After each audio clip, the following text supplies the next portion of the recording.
అందరికీ నమస్కారం. మన జీవితంలో కొన్నిసార్లు అన్నీ ఉన్నా ఏదో లోటుగా అనిపిస్తుంటుంది కదా.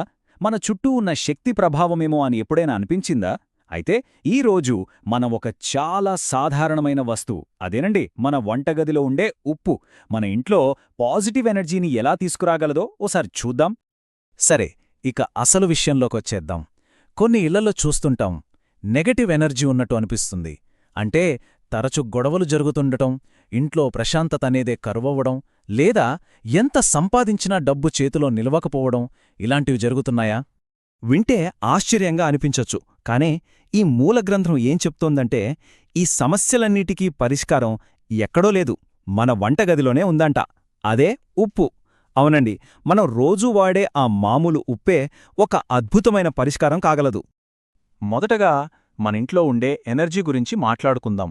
అంటే మనింట్లో ఉన్న వాతావరణాన్ని శుద్ధి చేయడం, ఆ స్పేస్ను ప్యూరిఫై చేయడమన్నమాట. అసలు ఇంట్లో ఈ శక్తిని ఎలా బ్యాలెన్స్ చేయాలో ఇప్పుడు చూద్దాం. ఓకే, ఇందులో మొదటి పద్ధతి ఏంటంటే ఇంటి మూలల్ని శుభ్రపరచడం. సాధారణంగా వాస్తుశాస్త్రం ప్రకారం చూసుకుంటే ఇంటి మూలల్లోనే శక్తి ఎక్కువగా పేరుకుపోతుందని అంటుంటారు. అది పాజిటివ్ కావచ్చు, నెగటివ్ కావచ్చు. అందుకే ఆ కార్నర్స్ను క్లీన్గా ఉంచడం చాలా చాలా ముఖ్యం. దీన్ని చేయడం కూడా చాలా సింపుల్. ముందుగా ఒక చిన్న గాజు గిన్నె తీసుకోవాలి. తర్వాత దాన్ని రాళ్ల ఉప్పుతో నింపాలి పూర్తిగా. ఇప్పుడేం చేయాలంటే ఒక గిన్నెను ఇంటికి ఈశాన్య మూలలో, అంటే నార్త్ ఈస్ట్ కార్నర్లో పెట్టాలి. ఇంకొక గిన్నెను నైరుతి మూలలో, అంటే సౌత్ వెస్ట్లో పెట్టాలి. అయితే ఇక్కడ గుర్తుపెట్టుకోవాల్సిన ఒక ముఖ్యమైన విషయమేంటంటే ప్రతి 7 నుంచి 10 రోజులకొకసారి ఆ గిన్నెల్లో ఉన్న ఉప్పును ఖచ్చితంగా మార్చేయాలి. ఇది మర్చిపోవద్దు. సరే, ఇలా చేస్తే ఏమొస్తోంది? దీనివల్ల కలిగే ప్రయోజనాలేంటి? ఈ గ్రంథం ఏం చెబుతోందంటే ఇలా చేయటం వల్ల మొట్టమొదటగా ఆర్థిక కష్టాలు తొలగిపోతాయట. అంతేకాదు, ఇంట్లో ఏవైనా వాస్తుదోషాలుంటే వాటివల్ల వచ్చే నెగటివ్ ఎఫెక్ట్ను కూడా ఇది బాగా తగ్గిస్తుందని గట్టిగా నమ్ముతారు. ఇప్పుడు ఇంటిని శుభ్రపరిచే మరో పద్ధతి చూద్దాం. ఇది ప్రతివారం చేసుకోవాల్సిన ఒక చిన్న రిచువల్ లేదా ఆచారం అనుకోవచ్చు. ఇది కూడా చాలా తేలిక. మనం రోజూ ఇల్లు తుడుచుకుంటాం కదా, ఆ నీళ్లలో కొంచెం రాళ్ల ఉప్పు కలపాలి. అంతే. ఆ ఉప్పు కలిపిన నీటితో ఇల్లంతా శుభ్రంగా తుడిచేయాలి. అయితే మంచి ఫలితాల కోసం ఈ పనిని వారానికి ఒకసారి, వీలైతే శనివారం రోజు చేస్తే చాలా మంచిదని సూచిస్తున్నారు. ఓకే, ఇప్పటిదాకా ఇంటి గురించి చూశాం. మరి మన సంగతేంటి? అంటే పర్సనల్ వెల్బీయింగ్. ఇప్పుడు మన దృష్టిని మన వ్యక్తిగత శ్రేయస్సు వైపు మళ్లిద్దాం. ఈ పరిహారాలు మనకు పర్సనల్గా ఎలా హెల్ప్ అవుతాయో తెలుసుకుందాం. చూడండి, మనలో చాలామందికి అనారోగ్య సమస్యలు లేదా మానసిక ఒత్తిడి, స్ట్రెస్ లాంటివి ఉంటాయి. మరి దీనికి పరిష్కారమేంటి? దానిక్కూడా ఉప్పుతో ఒక పరిష్కారముంది. అదే ఉప్పు నీటి స్నానం. వారానికి 2 సార్లు మనం స్నానం చేసే నీళ్లలో కొద్దిగా రాళ్ల ఉప్పు కలుపుకుని స్నానం చేస్తే చాలా ఉపశమనం దొరుకుతుందని ఒక నమ్మకం. ఇక మనందరికీ బాగా తెలిసిన విషయం దిష్టి. మన సంప్రదాయంలో దీన్ని చాలా బలంగా నమ్ముతాం. అంటే ఇతరుల కన్ను మనమీద పడటం, వాళ్ల అసూయ వల్ల మనకు నెగటివ్ ఎనర్జీ తగలడమన్నమాట. మరి ఈ దిష్టిని తీయడానికి కూడా ఉప్పును వాడతారు. అయితే ఈ దిష్టి తీసే పద్ధతి చాలా నిర్దిష్టంగా ఉంటుంది.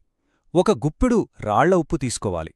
ఎవరికైతే దిష్టి తగిలిందని అనుకుంటున్నామో వాళ్ల తల చుట్టూ క్లాక్వైజ్ డైరెక్షన్లో, అంటే సవ్యదిశలో 3 సార్లుగాని లేదా 7 సార్లుగాని తిప్పాలి.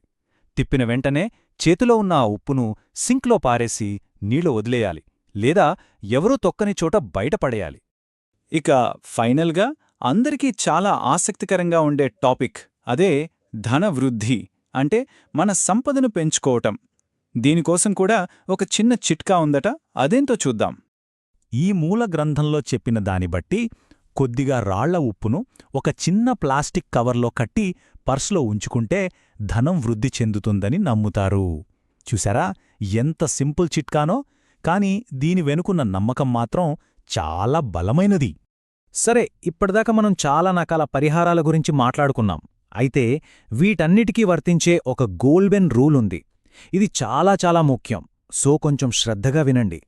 ఇక్కడ చాలా స్పష్టంగా గుర్తుపెట్టుకోవాల్సిన విషయమేంటంటే మనం ఉప్పు అని పదే పదే అంటున్నాం కదా, కాని ఈ పరిహారాలు అన్నింటికీ కూడా కేవలం రాళ్ల ఉప్పు మాత్రమే వాడాలి.